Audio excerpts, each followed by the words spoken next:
오늘 하나님이 우리에게 주시는 말씀 느헤미야 1장 1절에서 11절까지의 말씀입니다. 느헤미야 1장 1절에서 11절까지의 말씀. 하가랴의 아들 느헤미야의 말이라.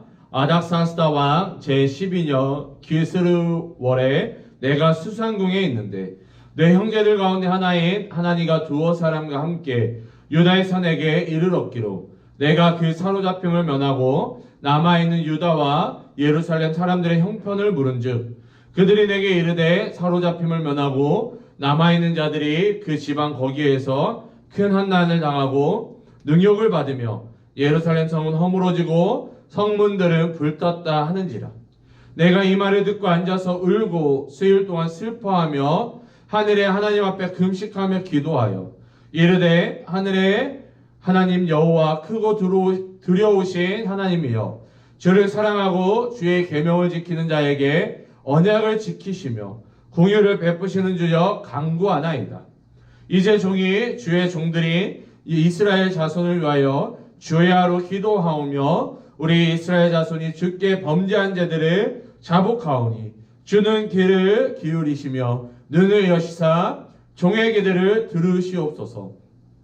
나와 내 아버지의 집이 범죄하여 주를 향하여 크게 악을 행하여 주께서 주의 종 모세에게 명령하신 계명과 율례와 규례를 지키지 아니하였나이다.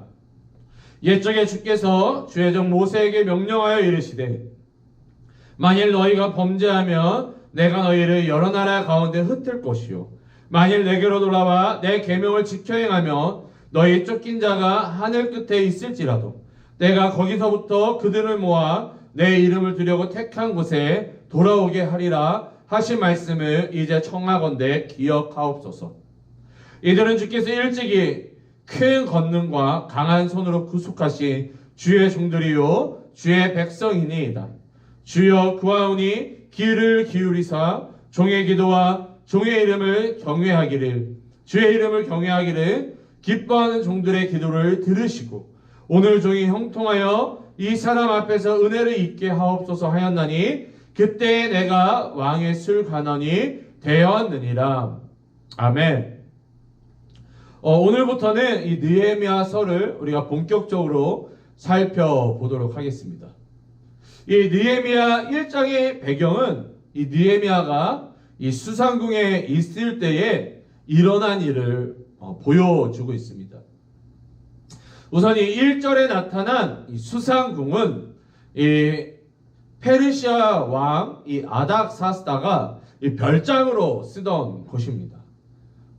이 페르시아의 수도가 아니라 페르시아의 왕인 이 아닥사스다가 별장으로 쓰던 곳이 바로 수산궁입니다. 다시 말해 이 느헤미야는 이 페르시아 왕 아닥사스다를 위해 일했던 사람임을 일하고 있었던 사람임을 우리가 유추해 볼 수 있습니다. 하지만 아직까지는 그가 이 수산궁에서 어떠한 일을 했는지 알 수가 없습니다. 아무튼 이 느헤미야가 이 수산궁에 있을 때에 이 느헤미야의 형제 중 하나인 이 하나니가 찾아오게 됩니다. 오늘 본문 2절을 읽어보면 내 형제들 가운데 하나인 하나니가 두어 사람과 함께 유다에서 내게 이르렀기로 내가 그 사로잡힘을 면하고 남아있는 유다와 예루살렘 사람들의 형편을 물은즉. 아멘. 이 느헤미야는 이 유다와 예루살렘에 남아있는 사람들의 형편을 이 하나니에게 물어보게 됩니다. 그런데 여러분 이 2절의 본문이 굉장히 어색한 본문입니다. 그 이유를 제가 설명해 드리도록 하겠습니다. 우선 이 느헤미야가 등장하는 시기는 제2차 포로 기한이 이루어진 후 상당한 시간이 지난 시점입니다. 1차 포로 기한으로부터는 약 100년 정도가 지난 후이며 2차 포로 기한 후로부터는 14년이나 지난 후입니다. 또한 이 느헤미야는 이 이스라엘, 이 예루살렘 출신이 아니라 포로 생활 가운데 출생한 사람입니다. 다시 말해 혈통적으로는 이 이스라엘 사람이지만 실질적으로는 이 페르시아의 문화 가운데 살아가고 있는 사람이라는 것이죠. 조금 쉽게 말씀을 드리면 이 포로이지만 이 페르시아에서 이 예루살렘, 이 이스라엘의 2세로 살아가고 있는 것입니다. 여러분, 보통 2세라고 하면은 이 정체성에 대한 혼란을 가지고 있습니다. 특별히 이제 조국에 대한, 자기 나라에 대한 이 정체성에 대한 혼란을 갖고 있기 마련이죠. 우리가 이 미국의 2세들을 생각하면 이 그들은 미국의 시민권자로서 이 실질적인 미국인들과 별반 다르지 않게 살아갑니다. 하지만 그들이 보통 이 10대 후반 정도 되면은 그들이 이 정체성의 혼란을 갖게 된다는 것이죠. 이 집에서 부모님과 같이 있을 때에는 그들이 이 한국의 문화 속에서 살아가게 되지만 실질적으로 그들이 살아가는 문화는 이 미국 문화 가운데 실질적으로 미국인들과 별반 다르지 않게 살아가기 때문에 이 정체성에 대한 혼란을 갖게 된다는 것입니다. 다시 말해서 이 느헤미야도 2세이기 때문에, 그리고 이 이스라엘이라는 나라는 이미 오래전에 멸망하여 없어졌기 때문에 이 조국 이스라엘에 대한 정체성이 전혀 없다라고 볼 수도 있는 것입니다. 하지만 오늘 본문을 살펴보면 이 느헤미야가 이 조국의 형편과 이 이스라엘의 형편과 이스라엘 백성들의 상황을 먼저 물어보는 장면이 나오는 것이죠. 이거는 우리가 조금 전에 제가 설명해 드린 것처럼 이게 쉽게 이해가 되는 장면은 아닙니다. 느헤미야의 질문에 이 하나니는 이 사로잡힘을 면하고 이 남아있는 자들이 큰 환난과 능욕을 당했다라고 이야기를 합니다. 또한 이 예루살렘 성은 무너졌으며 성문들은 불탔다라고 대답하게 되죠. 이 하나니야의 대답에 이 느헤미야는 절망하게 되는 것입니다. 이 4절을 읽어보면 내가 이 말을 듣고 앉아서 울고 수일 동안 슬퍼하며 하늘에 하나님 앞에 금식하며 기도하여. 아멘. 이 하나님의 대답을 들은 느헤미야는 수일 동안 슬퍼하며 금식하며 기도했다라고 말씀하고 있습니다. 마찬가지로 이 장면도 상식적으로 이해가 되지 않는 장면입니다. 이 2세였던 느헤미야가 이미 없어진 조국과 그 백성들을 향해 이 하나님 앞에서 금식하며 기도했다라는 것이 이해가 되지 않는 것이죠. 그럼 이 느헤미야에게 이런 애국심과 자기 백성을 향한 궁휼한 마음을 밀어넣어 주신 분이 누구일까요? 누가 이러한 마음들을 이 느헤미야에게 주었을까요? 바로 하나님께서 이 느헤미야에게 이 애국심과 이 이스라엘 백성을 향한 궁휼함을 하나님께서 밀어넣어 주신 것입니다. 이 약 100년 전 이 고레스 왕을 통해 이스라엘은 1차 포로 기한을 시작합니다. 학자들에 따르면 약 5만 명이 포로에서 해방되어 이 예루살렘으로 돌아왔다고 합니다. 또한 제2차 포로 기한을 통해 이 10,000명 정도가 돌아왔다고 합니다. 그럼에도 불구하고 느헤미야는 여전히 귀환하지 못한 채 남겨진 자로 있었던 것이죠. 제1차 포로 기한과 제2차 포로 기한을 통해 많은 사람들이 귀환하지 않았던 이유는 이 폐허가 된 이 예루살렘을 다시 재건할 자신이 없었기 때문에 이 많은 수가 귀환에 동참하지 않았다라고 합니다. 그럼에도 불구하고 이 남겨진 자였던 이 느헤미야에게 이 애국심이 있었다는 것은 하나님께서 그 마음을 허락하셨기 때문이라 생각할 수밖에 없는 것입니다. 계속해서 5절을 읽어보면 이르되 하늘의 하나님 여호와 크고 두려우신 하나님이여 주를 사랑하고 주의 계명을 지키는 자에게 언약을 지키시며 긍휼을 베푸시는 주여 간구하나이다. 아멘. 이 느헤미야는 하나님께 간구하는 장면이 나타납니다. 그런데 이 느헤미야가 어떠한 하나님께 간구하고 있습니까? 언약을 지키시며 긍휼을 베푸시는 하나님께 간구하고 있는 것입니다. 우리가 기도할 때 내가 만든 하나님, 내가 원하는 하나님으로 생각하여 기도하면 안 되는 것입니다.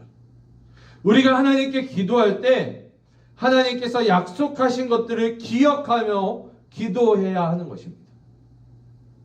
여러분, 우리가 하나님께서 약속하신 것들을 어떻게 기억하며 기도할 수 있습니까? 우리가 하나님의 말씀을 붙잡고 하나님의 말씀대로 기도할 때에 우리가 하나님의 약속을 기억하며 기도할 수 있는 것입니다.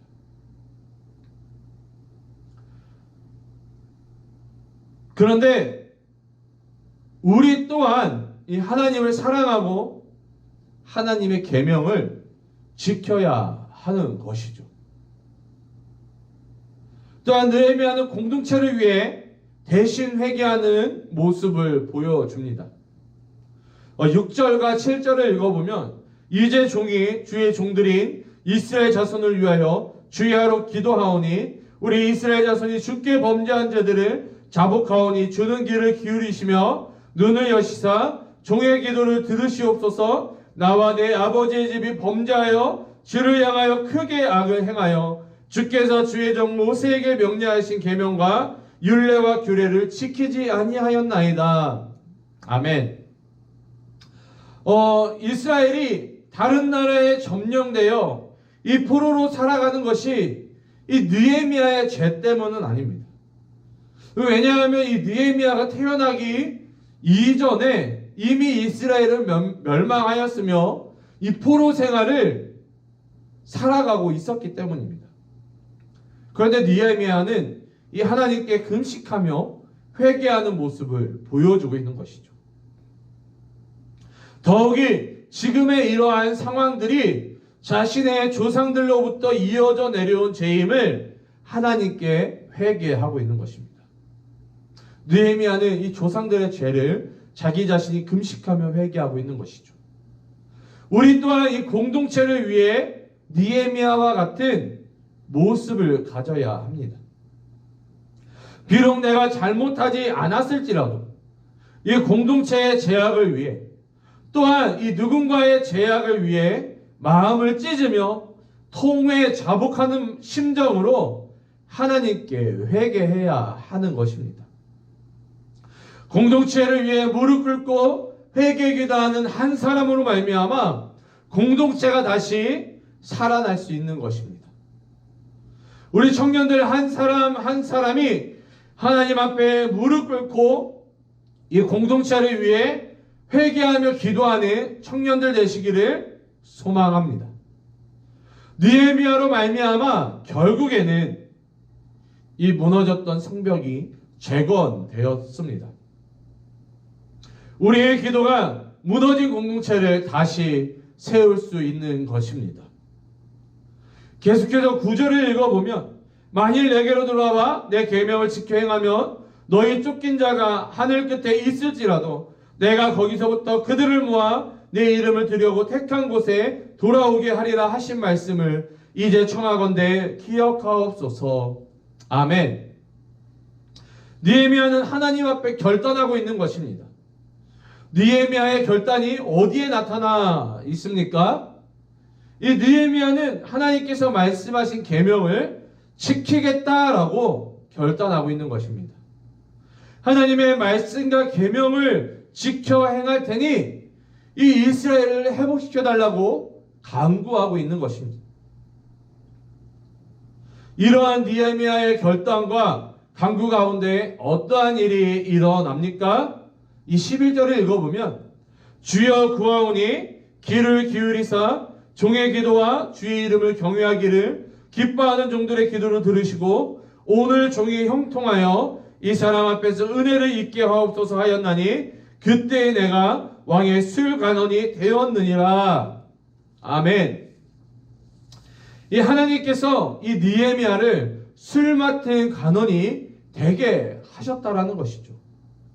우리는 보통 느헤미야가 처음부터 술 맡은 간원장이다라고 생각할 때가 있습니다.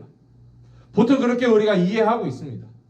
그러나 이 11절을 자세히 살펴보면 느헤미야가 조국을 위해 회개하며 기도할 때, 그리고 하나님 앞에 결단할 때 그가 술 맡은 간원장이 되었다라고 분명하게 말씀하고 있습니다. 느헤미야가 결단했기 때문에 하나님께서 느헤미야를 술 맡은 간원장으로 세워주신 것입니다. 왜냐하면 이 느헤미야가 술 맡은 간원장이 되어야 이 예루살렘 성벽을 재건할 수 있기 때문입니다. 이 술 맡은 간원장은 이 왕의 최측근입니다. 느헤미야가 왕의 최측근이 되었기 때문에 그 왕의 도움으로 말미암아 이 예루살렘의 성벽을 다시 세울 수 있었던 것입니다.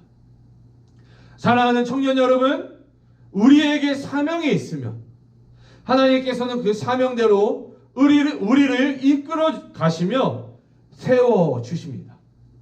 느헤미야는 조국을 향한 애국심이 있었습니다. 또한 그 애국심을 가지고 하나님 앞에 엎드려 회개하며 간구하였습니다. 또한 결단함으로 하나님을 의지했습니다. 그러자 하나님께서는 그를 형통하게 하시고 은혜를 입게 하셔서 술 맡은 간원장이 되게 하셨다라는 것입니다. 우리에게도 비전이 있을 때, 사명이 있을 때 그것들을 놓고 결단하며 기도하시기를 바랍니다. 그때 하나님께서는 우리를 형통하게 하시며 은혜를 입게 하실 것입니다. 그리고 거기에 필요한 것들을 채워주실 것입니다. 우리가 쓰임받을 수 있도록 모든 것을 예비해 주실 것입니다. 먼저 하나님의 나라와 하나님의 의를 구할 때에 우리의 모든 필요를 하나님께서 채워주시는 것입니다. 공동체를 위해 결단하며 기도하시기 바랍니다. 가정을 위해서 결단하며 기도하시기를 바랍니다. 무엇보다 내가 속한 학교와 직장이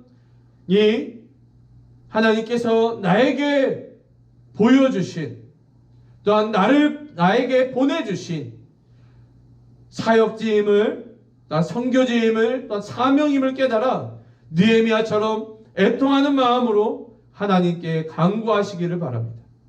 그때 하나님께서 나를 통하여 내가 속한 학교와 직장을 변화시키실 것입니다. 그렇게 쓰임받는 우리 모든 청년들이 되시기를 주님의 이름으로 축복합니다. 이 시간 여러분 기도하심으로 오늘 하루를 또한 나아가실 때에 함께 나눈 말씀들을 기억하시면서 기도하시기를 바랍니다.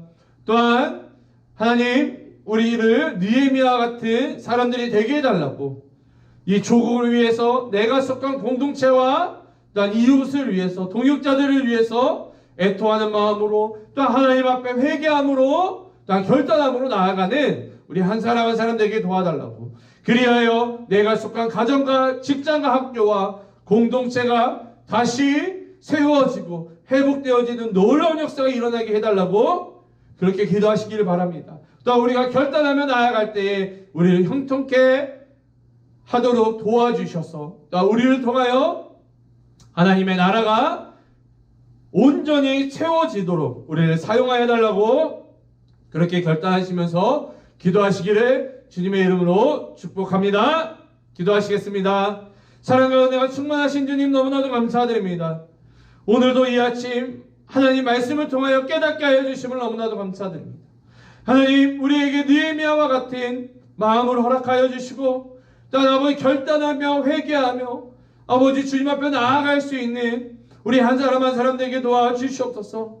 애통하는 마음을 허락하여 주시고, 주님 앞에 간구하는 마음을 허락하여 주시고, 또 하나님 아버지 회개함으로 말미암아 결단하며 나아가는 우리들에게 도와주시옵소서.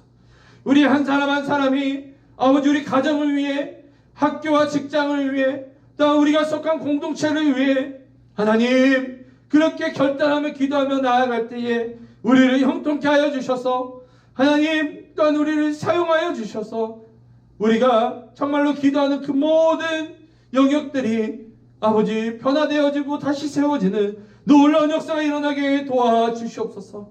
우리를 그렇게 쓰임받는 자들에게 도와주시옵소서. 특별히 하나님 이 시간 우리 귀한 청년들을 위해서 기도하며 나아갑니다.